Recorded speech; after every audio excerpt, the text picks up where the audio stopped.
अस्सलाम वालेकुम जी। आज हम बात करेंगे वैक्सीनेशन के ऊपर। अक्सर माओं का सवाल होता है जी, किस उम्र पे वैक्सीनेशन होगी, कैसे होगी, कौन सी सरकारी वैक्सीनेशन है, गवर्नमेंट सेंटर्स पे अवेलेबल है, कौन सी प्राइवेट अवेलेबल है, कौन सी वैक्सीन के बाद बुखार हो जाता है और कौन सी वैक्सीन के बाद दर्द होता है और कौन सी वैक्सीन के बाद दर्द नहीं होता।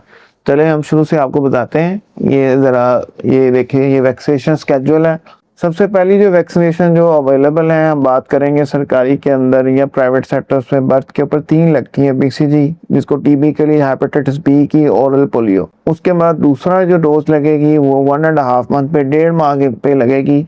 उसके अंदर आपकी पेंटावेलेंट है, जिसके अंदर आपकी खन्नाक की, डिफ्थेरिया, पर्टुसिस और काली खांसी की, और इसके अलावा हेपेटाइटिस की, और इसके अलावा नमूनिया की, रोटा वायरस, ओरल पोलियो, ये वैक्सीनेशन हैं जो कि लगती हैं।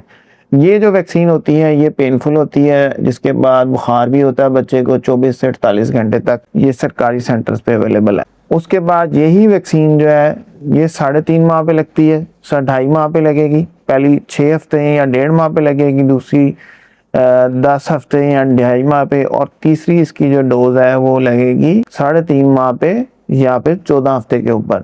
और यही वैक्सीन जो है ये मैंने बताया पेनफुल भी है, बुखार भी कराती है। इसी के अंदर प्राइवेट में हमारे पास ए सेलुलर पर्टुसिस की होती है, पेंटावेलेंट।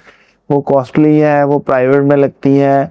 उससे बच्चे को दर्द नहीं होता, उससे बच्चे को बुखार नहीं होता, ये वाली सिम्टम्स नहीं आती, लेकिन वो सरकारी सेंटर्स पे अवेलेबल नहीं है। उसके बाद जो 9 माह पे पहले सिर्फ मीजल्स लगती होती थी, सिर्फ खसरे की वैक्सीन लगती थी। अब उसको सरकारी के अंदर MMR, मीजल्स और रुबेला कर दिया गया है। रुबेला जो है ये खवातीन के अंदर एक बीमारी है जिसको हम जर्मन मीजल्स या जर्मन हम इसको कहते हैं कि इस बच्चे को खसरा हो गया है, वो इकट्ठे है। ये अब लॉन्च की गई है। इसकी पहली डोज लगेगी, इंजेक्टेबल पोलियो लगेगी और टाइफाइड की वैक्सीन होगी। टाइफाइड पहले नहीं थी, टाइफाइड भी अब ऐड की गई है। उसके बाद 15 माह के ऊपर जो है जो लगती थी वो खत्म कर दी गई है। फिर उसके बाद जो लगेगी 15 माह पे वो MMR2 लगेगा। पहले जो है ये प्राइवेट में लगता होता था, लेकिन अब MMR2 जो है ये लगेगा 15 माह के ऊपर, सरकारी में अवेलेबल है। अगर इसका अल्टरनेट देखें तो MMR लगता है, उसके अंदर मम्स की जो है ना, गिल्लड़ की जो वैक्सीन है वो ऐड हो जाती है, वो प्राइवेट में अवेलेबल होती है।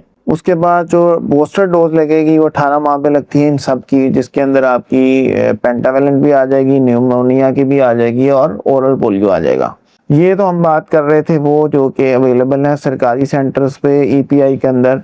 और उसके अंदर एक नई वैक्सीन बहुत ही अच्छी इन्होंने ऐड की है, वो है ह्यूमन पेपिलोमा वायरस, जो कि बच्चियों के अंदर, 9 साल की बच्चियों के अंदर उनके जो बच्चेदानी का कैंसर है उसके लिए वैक्सीन है। ये वैक्सीन वो सारी हैं जो सरकारी अवेलेबल हैं। अब वो देख लेते हैं जो एडिशनल वैक्सीन हैं जो लगवानी चाहिए और जो कि प्राइवेट है, जिसमें हेपेटाइटिस ए यरकान की वैक्सीन है, दूसरे नंबर पे फ्लू की, नज़ला जुकाम की वैक्सीन है, तीसरे नंबर पे मेनिंजोकोकल या जिसको हम सरसाम कहते हैं उसकी वैक्सीन है, चौथे नंबर पे कॉलरा जिसको हम कहते हैं कि जी बच्चे को अब जो है वो मोशन लग गए हैं, बच्चे को जो है ना मोशन और बच्चा पखाने करने लग गया है, ठीक है, कॉलरा की वैक्सीन है। एक और वैक्सीन है चिकन पॉक्स की, वो भी प्राइवेट में लगेगी, लाकड़ा काकड़ा की। वो मीजल्स के साथ, खसरे के साथ लगेगी और बाद में वो 15 माह में सेकेंड डोज लगेगी उसकी।